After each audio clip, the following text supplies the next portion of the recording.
Empezamos con la clase de la materia práctica forense de Derecho Administrativo y el último tema de esta materia es el relativo a los recursos precisamente administrativos en materia federal.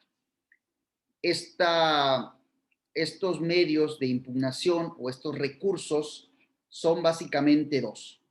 El recurso de reclamación, que son contra las actuaciones que emita el magistrado instructor justamente en la substanciación de los juicios respectivos, o el recurso de revisión contra las sentencias definitivas de dicho juicio administrativo.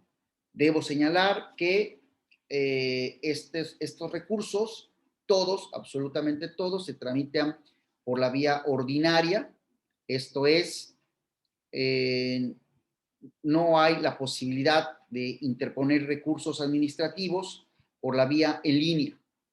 Si nosotros estamos siguiendo el juicio por la vía en línea y queremos interponer el recurso respectivo, lo tendremos que hacer a través de la vía ordinaria, la vía tradicional, esto es, hacer la presentación de los medios de impugnación ante las autoridades que correspondan. Bien, estamos en lo mismo que hemos platicado, el recurso de reclamación es lo que platicaremos en primer término. Se rige precisamente por la misma ley federal del procedimiento contencioso administrativo, es una ley o una norma que hemos estado estudiando durante esta materia y lo relativo a este recurso de reclamación lo podremos encontrar específicamente en el título tercero de dicha ley. De manera muy general, como lo hemos señalado, procederá contra cualquier actuación del magistrado instructor.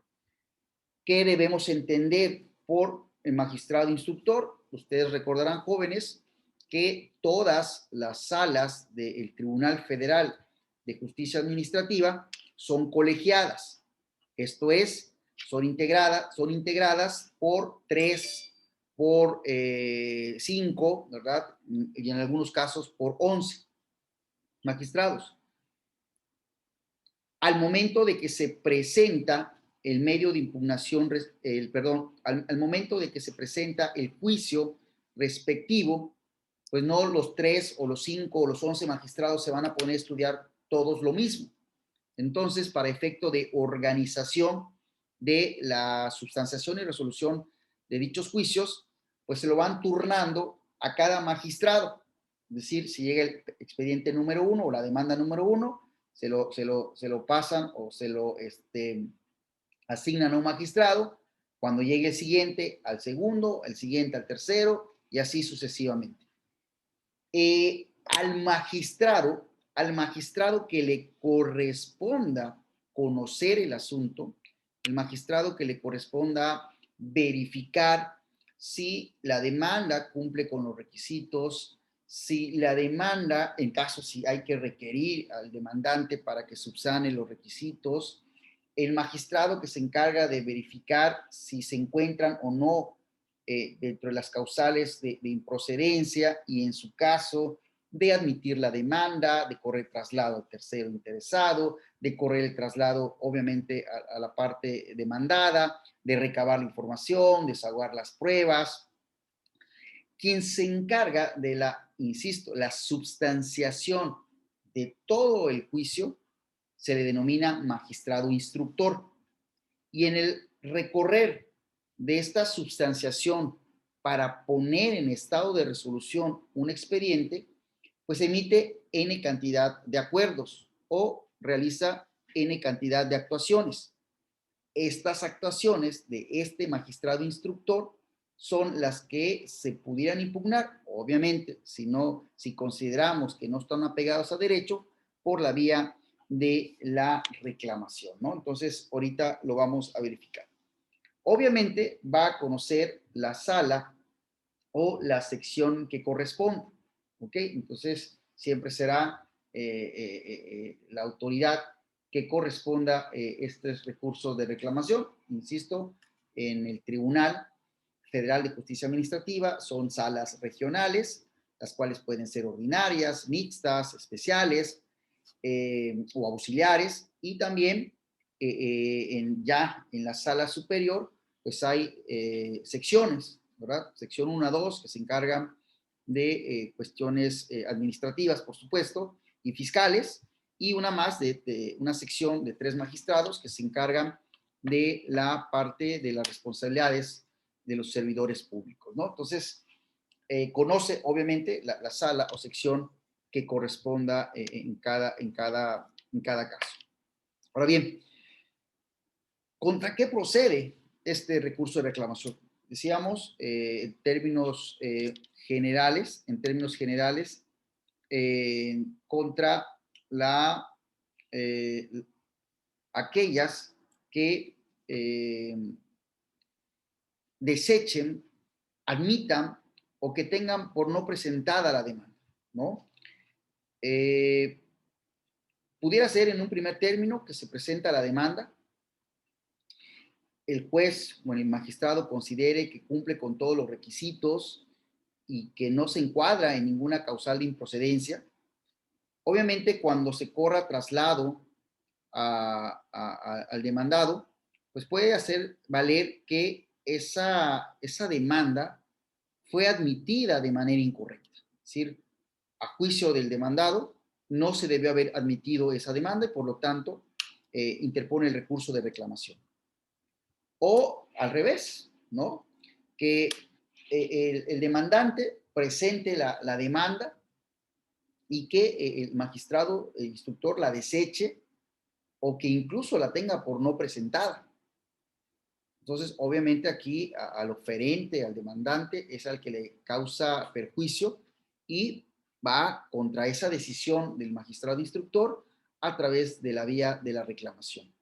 Por supuesto, ¿verdad? También se procederá el recurso de reclamación cuando el demandante considere que de manera indebida se admitió la contestación de la demanda. Quizás de manera extemporánea o cualquier otra circunstancia que considere que no se tuvo por qué tener por admitida la contestación de la demanda, o en su caso, cuando ya estemos en la parte de las ampliaciones, tanto de la demanda como de la contestación de la demanda, igual, ¿no? Si la contraparte considera de que de manera indebida, de manera ilegal, el instructor las admitió o las desechó, las ampliaciones, según que corresponda, bueno, también procederá este recurso de reclamación. Y también, obviamente, procederá contra aquella actuación que determine la aceptación o admisión de algún medio de prueba que corresponda, ¿no? Igual pudiera ser el caso que alguna de las partes considere que de manera indebida el magistrado instructor, ya sea que admitió una prueba o que desechó alguna prueba o que se tuvo por no presentada alguna prueba, pues también le cause cierta afectación y jurídicamente se va a la vía de la reclamación para efecto de que, obviamente, la autoridad que corresponda revoque esa decisión del magistrado instructor para efecto de que se considere en la resolución que corresponda. También va a proceder el recurso de reclamación contra aquellas actuaciones que decreten o nieguen el sobreseimiento del juicio antes del cierre de instrucción.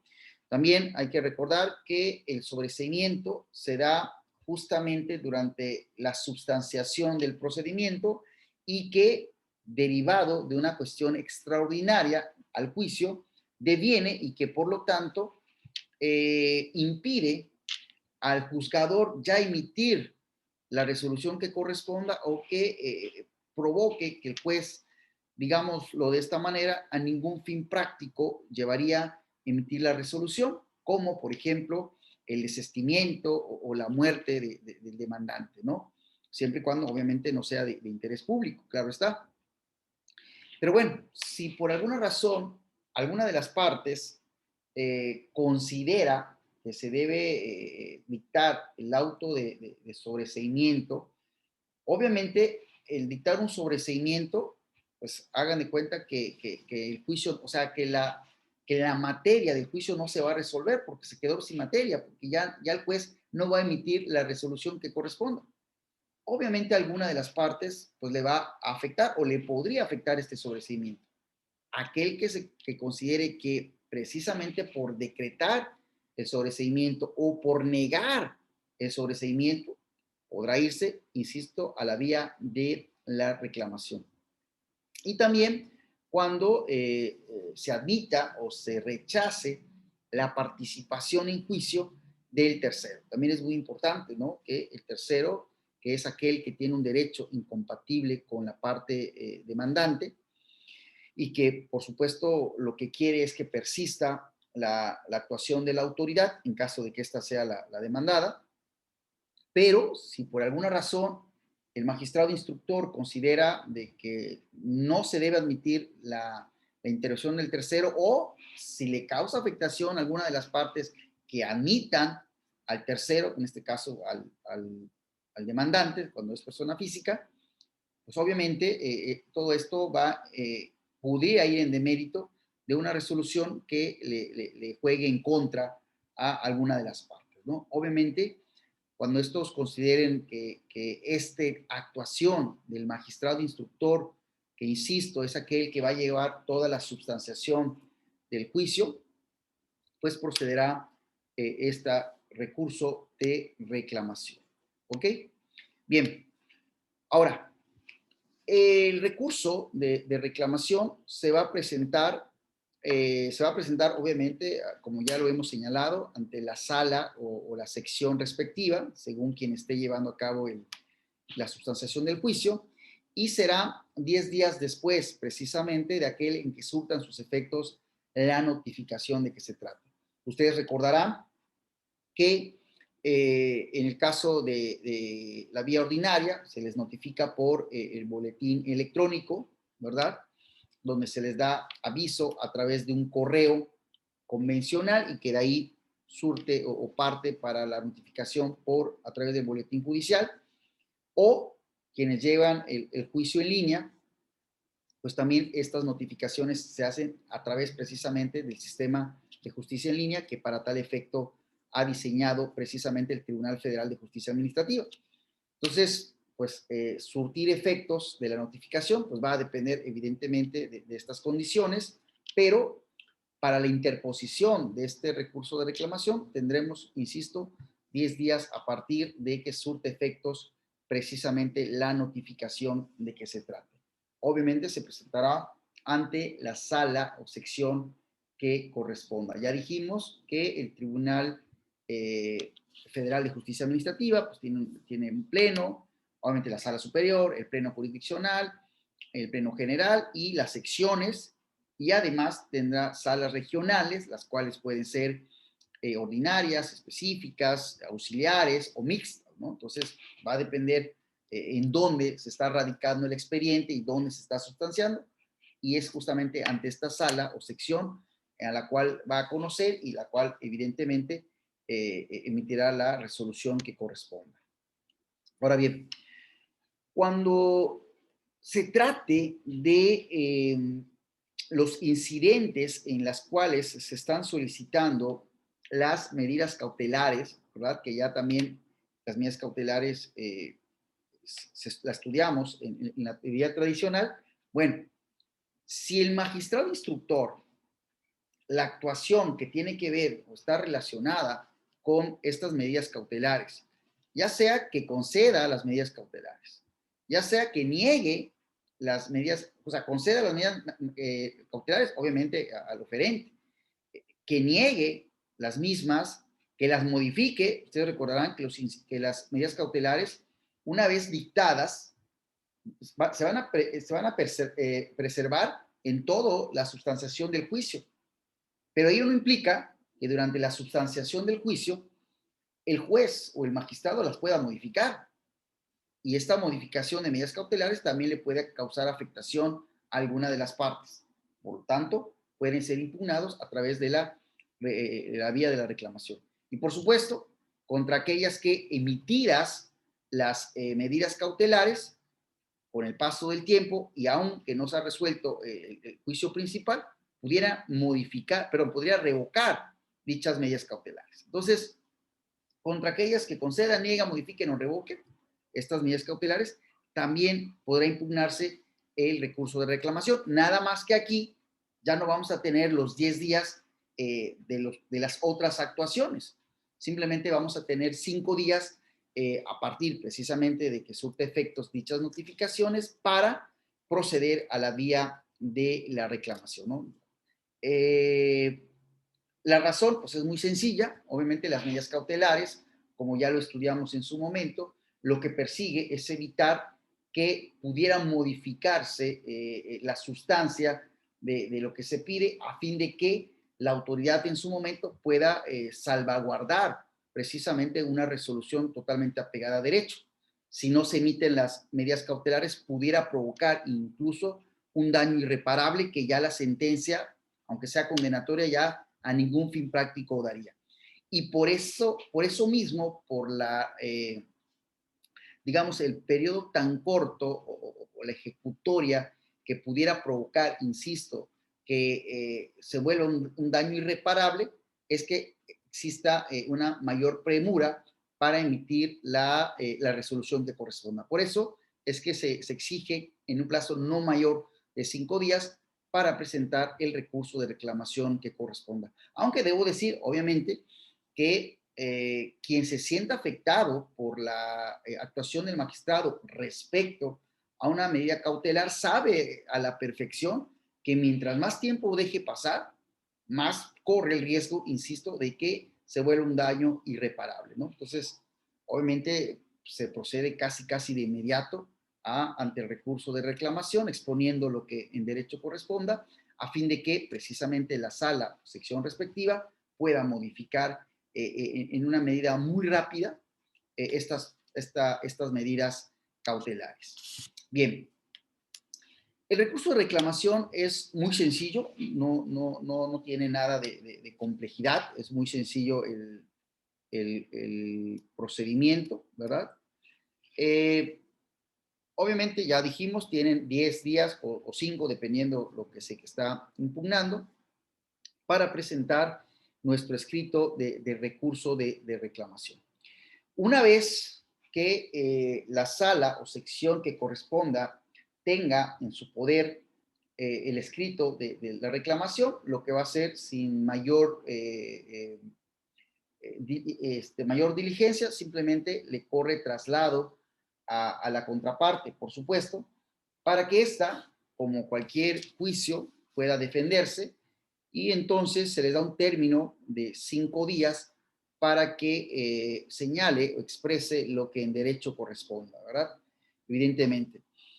Una vez hecho esto, que se le corra traslado a la contraparte, esta tendrá 5 días para contestar y cuando esta conteste o venza el plazo de estos 5 días, la sala o sección que corresponda va a resolver el recurso de reclamación en cinco días, ¿ok? No debemos olvidar, no debemos olvidar que aquí el recurso de reclamación es contra una actuación dentro del juicio principal. Esto es, supongamos que sea contra la actuación del magistrado instructor que no nos admitió una prueba. No nos está resolviendo el fondo, simplemente no nos está admitiendo una prueba y con lo demás va a proseguir el juicio principal. Para nosotros, que no nos admitieron esta prueba, pues nos puede afectar. Y lo que queremos, básicamente, es que la autoridad que corresponda revoque ese acuerdo y que ordene que sí se admita la prueba o el medio de prueba que estamos señalando.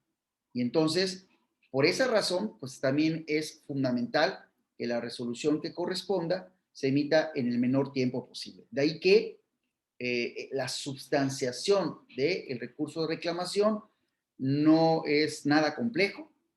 Se recibe el recurso de reclamación, se dicta el acuerdo correspondiente, se corre traslado a la parte, se le da el término de 5 días para que responda lo que en derecho corresponda y una vez que se tengan ya tanto el escrito de reclamación como la contestación al mismo, en el término de 5 días, la autoridad o la sala o sección emitirá la resolución que corresponde.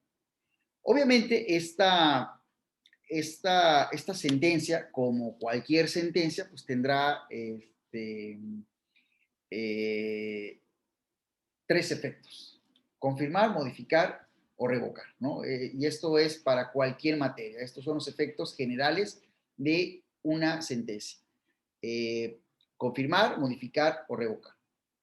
Obviamente, si revoca la actuación del magistrado instructor, volvemos vamos a poner otro ejemplo. Si nos vamos en contra de la admisión de la demanda, entonces, obviamente, si a mí no me admitieron la demanda, me voy a la reclamación, lo que busco es que se revoque ese acuerdo para efecto de que se admita la demanda. Si se desechó la presentación del escrito de tercero interesado, pues lo que voy a provocar o lo que quiero es que se admita ese escrito de tercero.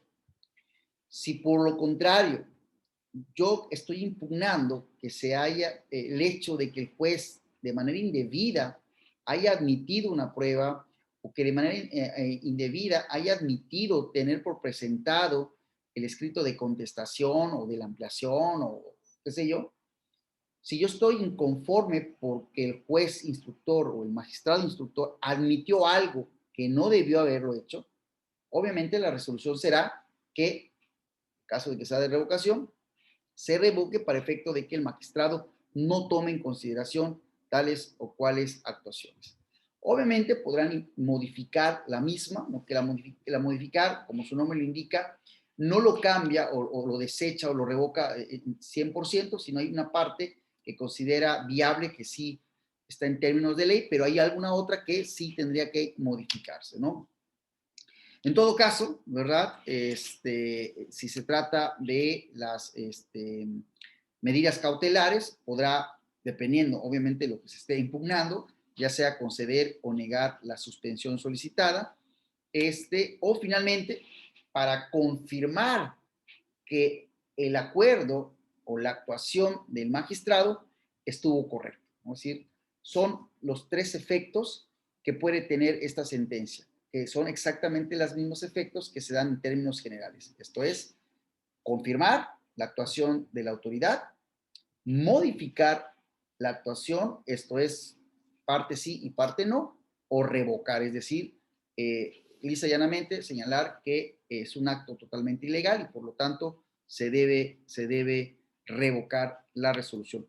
Obviamente, ojo, estamos diciendo que no es, eh, no estamos impugnando la decisión final, simplemente estamos impugnando una actuación del juez que a nuestro juicio lo hizo de manera indebida y que seguramente esa actuación va a provocar o va a permear de manera directa con la resolución definitiva. Y efecto de que no permee en la resolución definitiva, pues nos vamos a través de este recurso de reclamación. ¿Ok? Esto es muy sencillo, no hay gran cosa que explorarle, me parece que es nada complicado. Ahora bien, por otro lado, tenemos el recurso de revisión. Este recurso de revisión obviamente se rige por la misma Ley Federal de Procedimiento Contencioso Administrativo. Está ya en lo previsto en los términos del artículo, perdón, en el título tercero, pero también se rige por la Ley de Amparo, ¿no? De manera específica. A diferencia del recurso de reclamación, donde procedía contra cualquier actuación dentro de la sustanciación del juicio, este recurso de revisión ahora sí procederá contra esas resoluciones que definan una controversia en materia administrativa. Esto es, el juicio se presenta y ya hay una resolución definitiva por parte del Pleno del Tribunal Federal de Justicia Administrativa, de alguna de sus secciones o de alguna de sus salas. Obviamente, se va a impugnar o presentar este medio o este recurso ante la propia autoridad, o se recurre básicamente por la propia autoridad. Y en caso específico, quien conoce o la autoridad competente para conocer del recurso de revisión es el tribunal colegiado del circuito, que corresponda obviamente al área donde está la sala o sección en materia administrativa. Bien, ¿contra qué actuaciones, o más bien, no contra actuaciones, contra qué resoluciones procede este juicio o este recurso de revisión? Primero que nada, contra aquellos que decreten o nieguen el sobreseimiento. Aquí sí, obviamente estamos contra estas cuestiones definitivas, ¿no? Si decretan el sobreseimiento, si bien el juicio no, la materia del juicio no se resuelve el fondo de, lo cierto es que al sobreseer un juicio, pues dice llanamente ya no va a continuar, es como ponerle fin al juicio. Por lo tanto, pues ya se considera como una resolución definitiva, por lo tanto lo vamos a impugnar vía recurso de revisión. También es importante contra aquellas resoluciones que declare la responsabilidad, en este caso de una autoridad en materia administrativa, fiscal, como es el caso del Servicio de Administración Tributaria, que depende directamente o es un órgano que depende de la Secretaría de Hacienda y Crédito Público, por el pago precisamente de los daños y perjuicios causados precisamente por sus servidores públicos, precisamente con motivo del ejercicio de estas contribuciones que le correspondan a la autoridad o al particular, ¿no? También son impugnables aquellas resoluciones que se emitan conforme a la Ley Federal de Responsabilidades Patrimoniales del Estado, ¿verdad?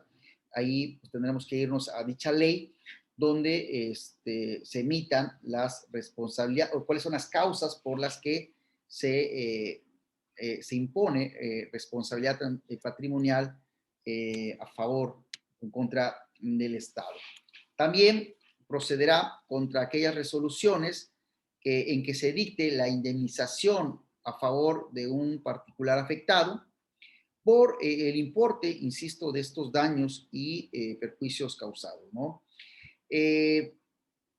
Aquí algo muy importante, nos dice que cuando la unidad administrativa de dicho órgano, estamos refiriendo de la autoridad, cometa falta grave al dictar la resolución impugnada y esta no se allane justamente al contestar la demanda en estos conceptos de impugnación. También procederá este recurso de revisión y en general, insisto, en general contra cualquier sentencia emitida que resuelva de manera definitiva los juicios federales en materia administrativa. Contra ellas procederá el recurso de revisión.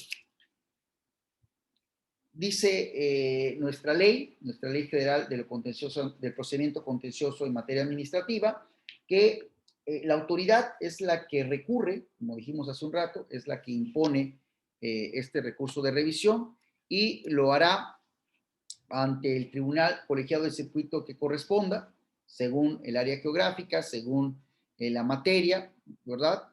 Ya comentamos en su momento que aquí en Quintana Roo la sala regional se encuentra en la ciudad de Cancún, en Yucatán habrán otras salas regionales y bueno, en todas las entidades federativas también hay salas regionales. Obviamente la sala superior se encuentra en la ciudad de México, bueno, en fin, entonces donde se encuentre la sala, se interpondrá pues, ante el tribunal colegiado de circuito que corresponda.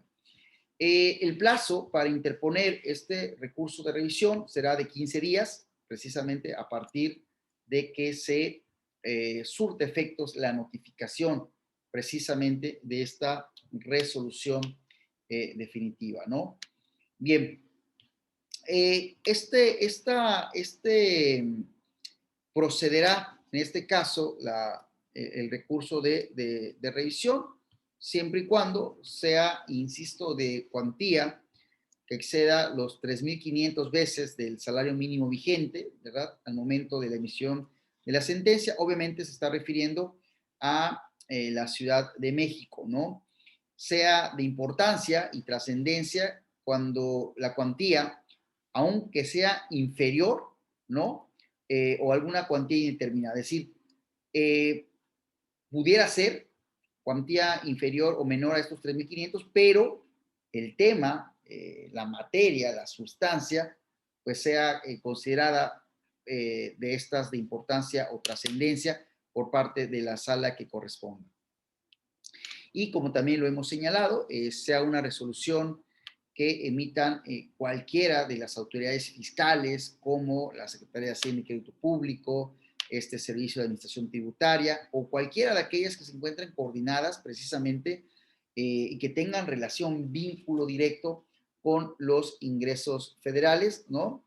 Y también, por supuesto, que refiera la interpretación de una ley en materia fiscal. También este recurso de revisión procederá siempre y cuando sea una resolución en materia de Ley General de Responsabilidades Administrativas, ¿no? Que ya lo hemos señalado, ¿no? También sea una resolución en materia de comercio exterior, sea una resolución en materia de aportaciones de seguridad social y aquellas en que la sentencia se haya declarado la nulidad con motivo de la inaplicación de una norma general, ¿no? Esto también es muy importante. Bien, eh, la sustanciación, igual, como lo hemos señalado, se va a regir por lo estipulado en la ley de amparo, pero lo que refiere nuestra ley federal del procedimiento de lo contencioso administrativo, se presentará la demanda en estos 15 días, pero con el escrito de donde evidentemente se impugne, donde está nuestra expresión de agravios y todo lo que corresponda a lo mismo, se deberá también exhibir una copia del mismo, ¿no? Para el expediente y una para pues cada una de las partes que estuvieran en juicio, ¿no? No siempre hay terceros, pero si lo hubieren, obviamente hay que estar la demandante, la demandada, obviamente.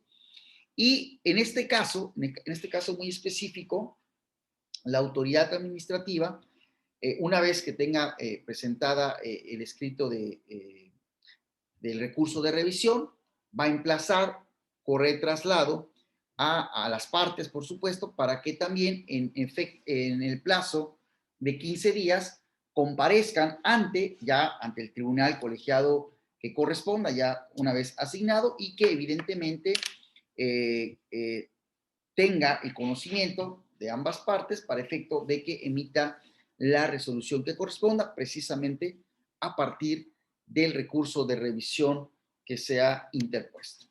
Bien, como lo he señalado, este recurso de revisión ya una vez presentado y que se han corrido traslado a las partes y la sustanciación va a correr en los términos que establezca la ley de amparo, ¿no? Ahí, por cuanto al recurso de revisión que se encuentra previsto en dicha ley, ¿no?